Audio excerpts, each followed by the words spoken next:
हरे कृष्णा दोस्तों, आप सभी को कामदा एकादशी की शुभकामनाएं। प्राचीन काल में पुंडरीक नाम का एक राजा राज्य करता था।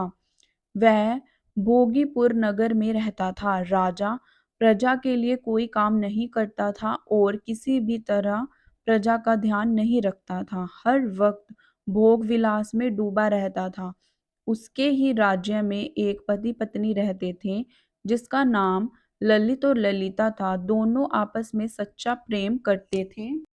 ललित राजा के यहाँ संगीत सुनाता था। एक दिन राजा की सभा में ललित संगीत सुना रहा था कि तभी उसका ध्यान अपनी पत्नी की ओर चला गया और उसका स्वर बिगड़ गया।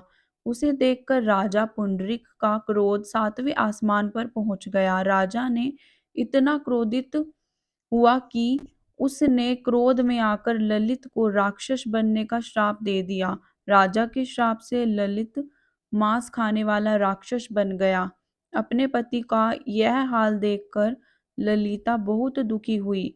पति को ठीक करने के लिए हर किसी के पास उपाय पूछती रही। ललिता का पति भयंकर भूख वाला, विकराल आंखें और देखने मात्र से डरा देने वाला एक राक्षस बन गया। ललिता अपने पति की विकराल आकृति देख मन ही मन बहुत ही चिंतित हुई। भारी दुख से कष्ट पाने लगी। वह रोती हुई घने जंगल में अपने पति के पीछे घूमने लगी। वन में उसे एक सुंदर आश्रम दिखा। ललिता शीघ्रता के साथ वहां गई और मुनि को प्रणाम करके उनके सामने खड़ी हुई। मुनि बड़े ही दयालु थे। उस दुखिनन का दुख देखकर इस प्रकार बोले, तुम कौन हो? कहाँ से यहाँ आई हो? ललिता ने कहा, मेरा नाम ललिता है। मेरे स्वामी अपने पाप दोष के कारण राक्षस हो गए हैं। उनकी यह अवस्था देखकर मुझे चैन नहीं है। इस समय मेरा जो कर्तव्य हो वह बताइए, जिसे पुण्य के द्वार मेरे पति राक्षस भव से छुटकारा पा जाए और उसका उपदेश कीजिए। ऋषि बोले, इस समय चैत्र मास के शुक्ल पक्ष की कामदा नामक एकादशी तिथि है, जो सब पापों को हरने वाली है। इस व्रत का जो पुण्य हो उसे अपने स्वामी को दे डालो। पुण्य देने पर क्षण भर में उसके शाप का दोष दूर हो जाएगा।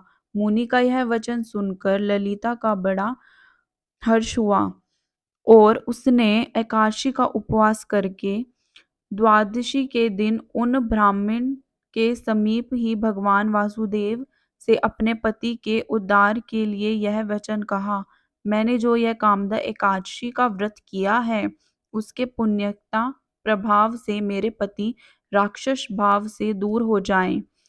वशिष्ठ जी बताया कि ललिता के इतने कहते ही ललित का पाप दूर हो गया। अब उसका अच्छा रूप मिल गया। उसका राक्षस रूप चला गया। इसके बाद ललिता भी राक्षस योनि से बाहर आ गई। वे दोनों पति पत्नी कामदा के प्रभाव से पहले की अपेक्षा भी अधिक सुंदर हो गए।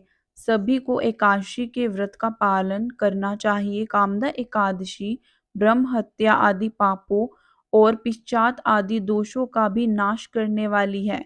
जो भी व्यक्ति इसे पढ़ेगा और सुनेगा उसे जरूर ही एक शुभ फल मिलेगा और पापों से मुक्ति मिलेगी। उम्मीद है आपको ये कथा अच्छी लगी होगी। वीडियो में आप जो है आप कमेंट में ज़रूर लिखिए, भगवान जी का हरे कृष्णा लिखिए, कमेंट लाई में कुछ अच्छी बात लिखिए। आपको और भी किसी कथा की जानकारी चाहिए वो बताइए। कुछ धार्मिक वीडियो चाहिए उसके बारे में बताइए। वीडियो पसंद आई है तो इसे लाइक शेयर एंड कमेंट ज़रूर कीजिए। धन्यवाद।